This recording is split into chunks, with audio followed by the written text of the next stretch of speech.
What is up, YouTube? Welcome back to Let's Play Dark Souls 3. My name is Michael. And when last we left, we had just helped Henri vanquish Lothric, Devourer of Gods.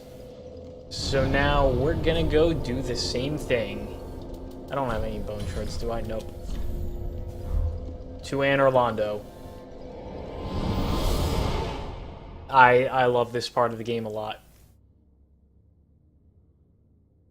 So, it's not going to be as easy as just walking in the door. That door is going to be locked, and thus a shortcut when we open it the other way.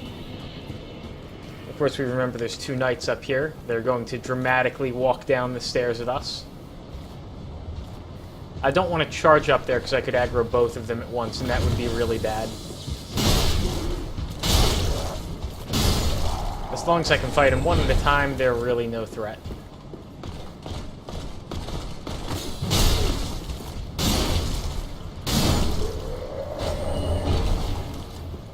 Now, there is a slightly tougher knight over here. Somewhere. There. You can tell he's tougher because he has red eyes.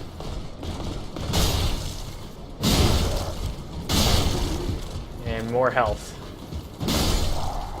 But he dies just like the others. Soul of a Crestfallen Knight.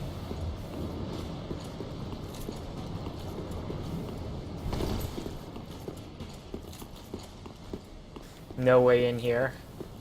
There was a space off that way. That was where the Anor Londo archers were before, but you can't get there anymore. Yeah, the archers I was talking about last episode that killed a lot of people. Let's go visit an old friend.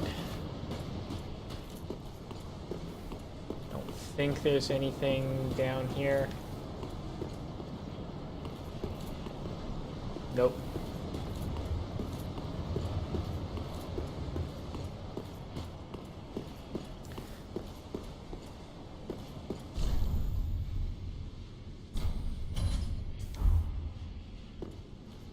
The giant blacksmith with his very small hammer. This was a good man. He smithed our weapons. He was friendly. He liked listening to us talk. But we can take his coal. We can give that to Andre and carry on his work. Now, the floor is like slimed, which is gross. But we do know that Lothric, they told us he softened into sludge. That was what the Crestfallen Warrior told us. Predictably, with this sort of a setting, there are oozes about that hang on ceilings, but I believe they're going to be in the main room of the cathedral.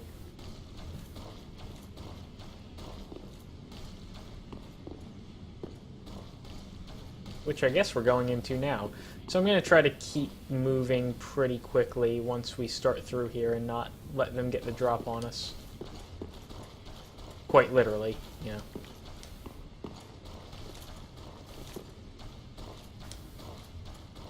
Just going around the outside here.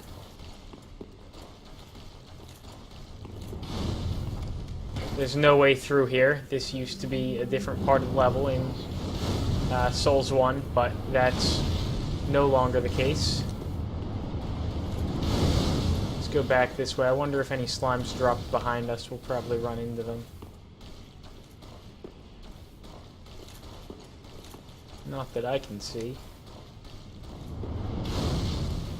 Lots of dudes throwing fireballs at us, though. We can handle... Well, if I don't suck, we can handle them.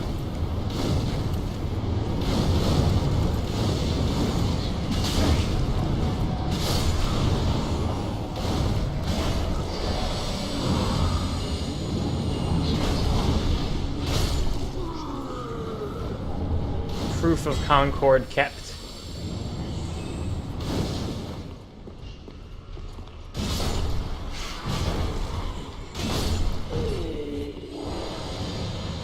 I'm actually curious. I want to check that corpse after we clear some stuff out here. You see, these are the slimes I was talking about.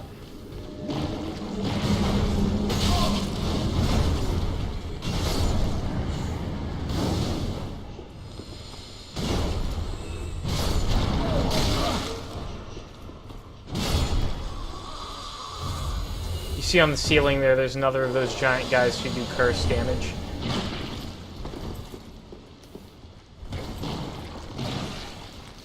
So I want to check that corpse.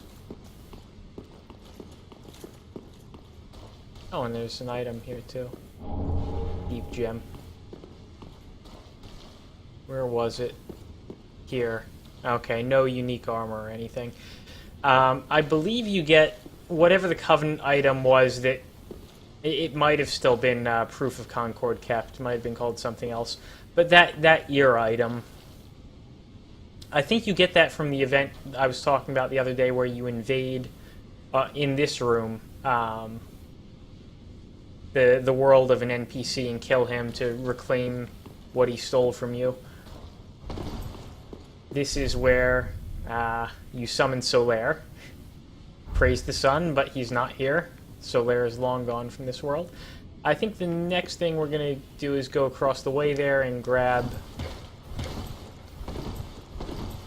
that item we saw.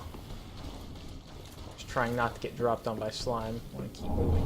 Moonlight arrows. Okay, pretty good. Let's go fight the guy who drops from the ceiling.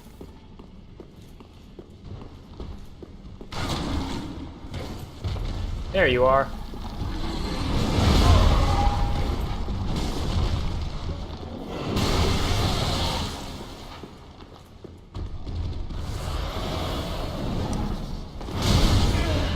Oh boy.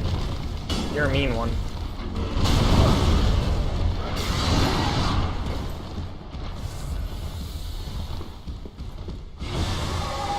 Oh, that's Stone Breath. I didn't even know he had that attack.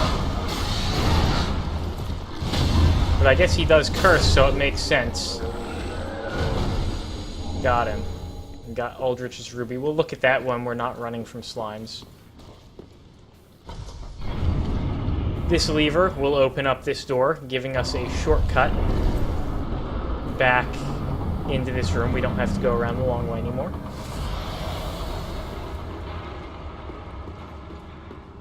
I don't really think we need Estus, so we're not going to take that just yet.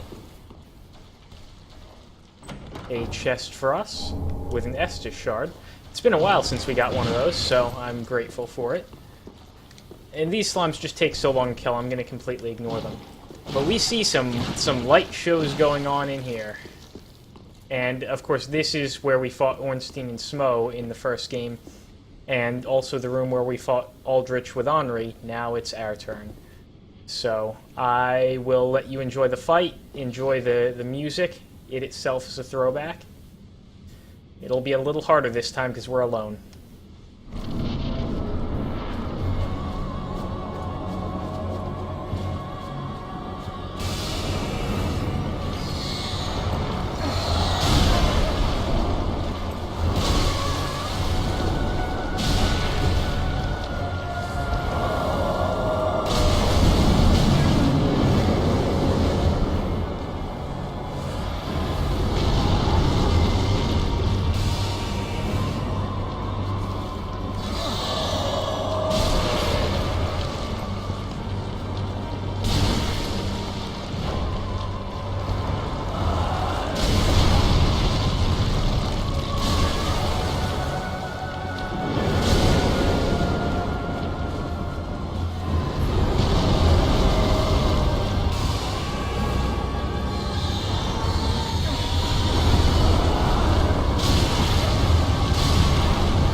Got him.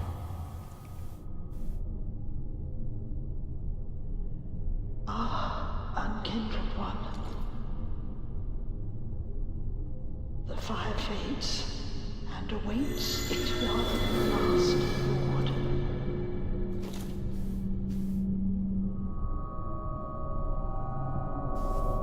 Prince Lothric is in your hands.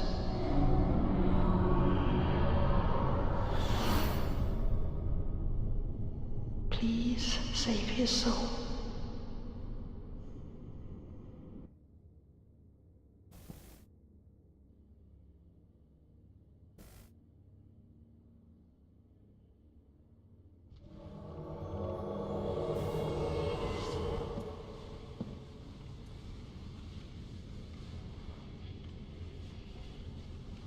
So we arrive here with the High Priestess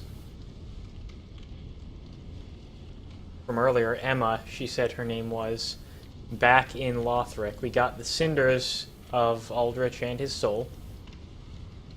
Funny story, first time I did this, that cutscene happens whenever you kill all three Lords of Cinder. But you can actually do it in any order, so if you kill Aldrich first and then Yorm, you get that cutscene after killing Yorm. But first time I did this, Aldrich and I, like, double KO'd each other. And so what ended up happening was I got here and then immediately died. And so it was weird. I think even though my corpse was here, my souls and my bloodstain were in Anor Londo still.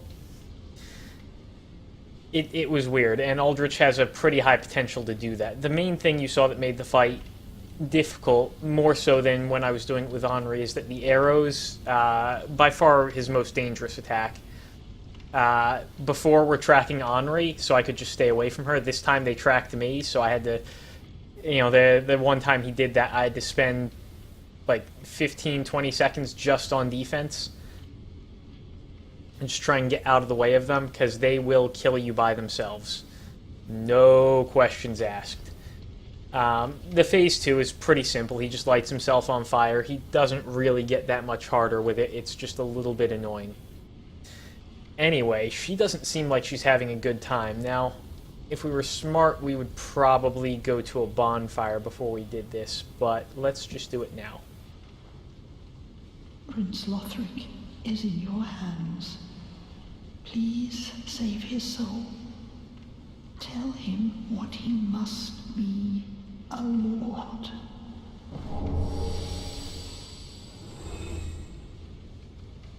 Now, she dies here.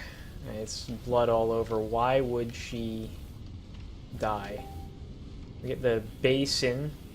Or what was it called?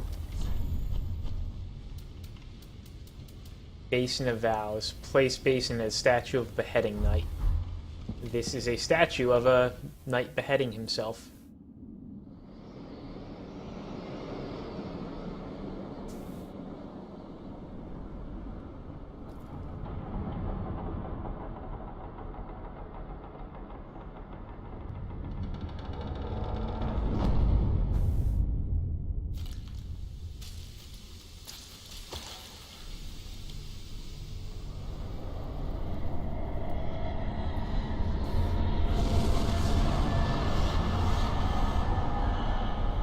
And I imagine that is what did for Emma.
might have needed a little more than 2 Estus for that.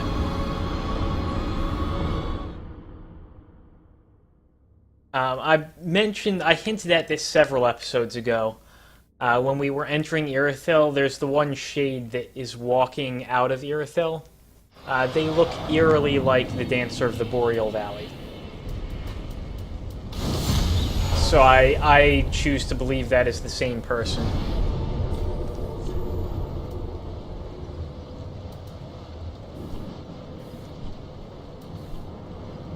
So we can get back there pretty easily. Closest bonfire is the Vort bonfire.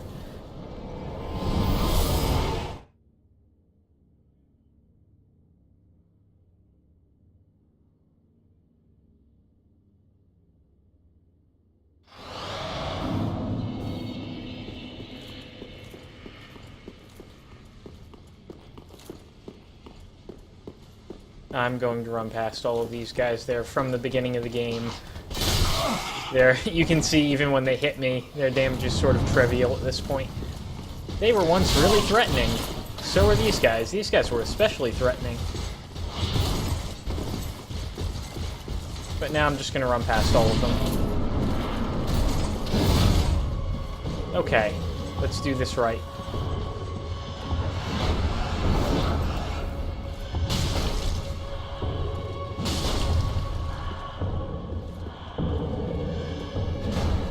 You want to just keep circling, give me free hits, that's cool with me. I was wondering if they'd actually attack, or if that was like a glitch in their AI.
That's a pretty cool fight.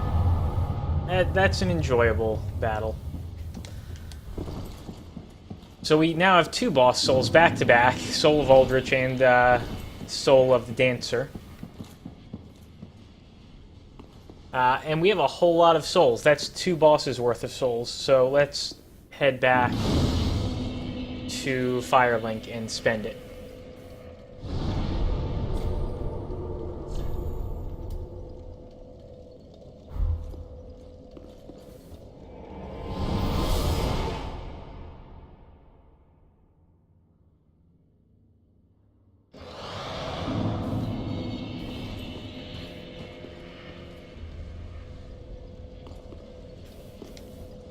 No Titanite scales, right? Okay, no new Titanite scales anyway.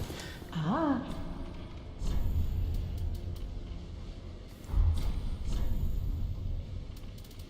We're gonna sell all our souls.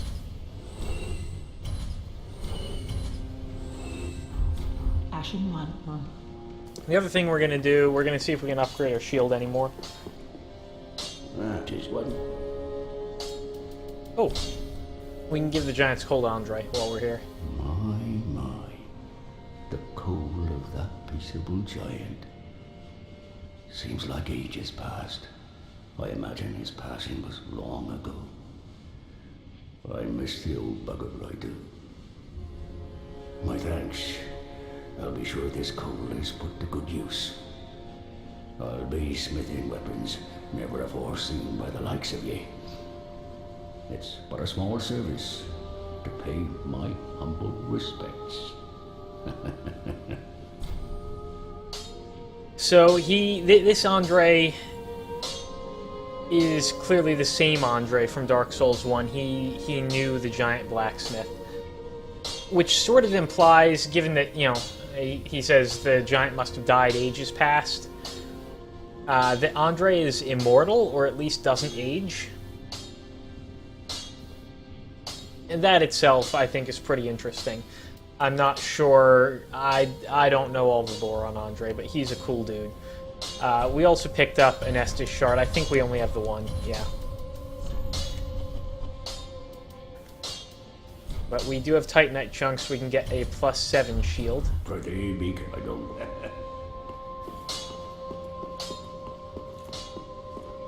And now we have a whole... Oh, before we level up, we have 70 Titanite shards that we're not going to do anything with.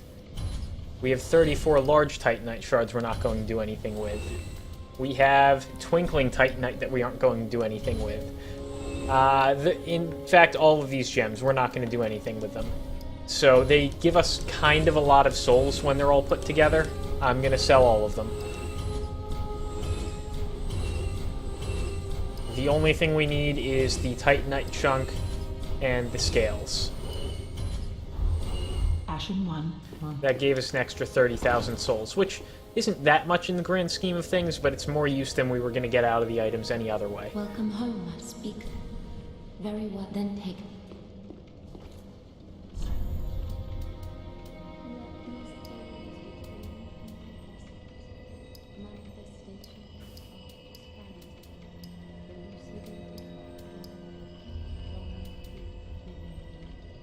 Retreating to the darkness beyond the reach of flame. Let them assume they farewell, Ashen One, may the flame. That's a pretty big strength boost. I think that was 6 soul levels we just went up.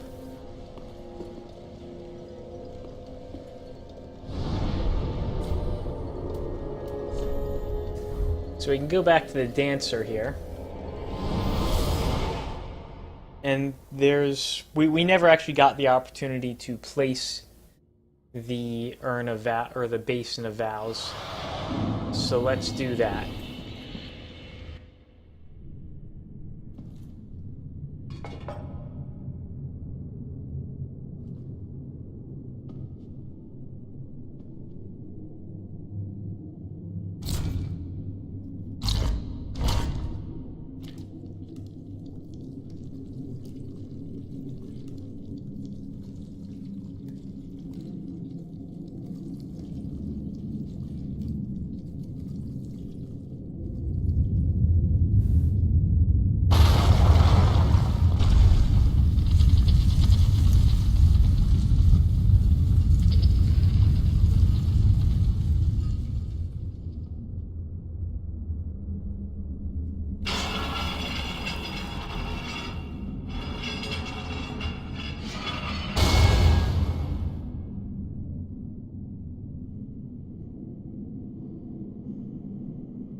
Yes, that ladder has been there the entire game to hint that there was going to be an area past Emma. And yes, the statue bleeding is really, really creepy. Now up here, there's a path that forks in 3. The first fork, this way, leads to nothing. The second fork, that way, leads forward in the level. The third fork is the way we'll be going next time. It's the coolest thing I've ever seen in a Souls game. So I will catch you then. Until next time, this has been Let's Play Dark Souls 3. I can't find a sun. I would praise the sun if I could find one.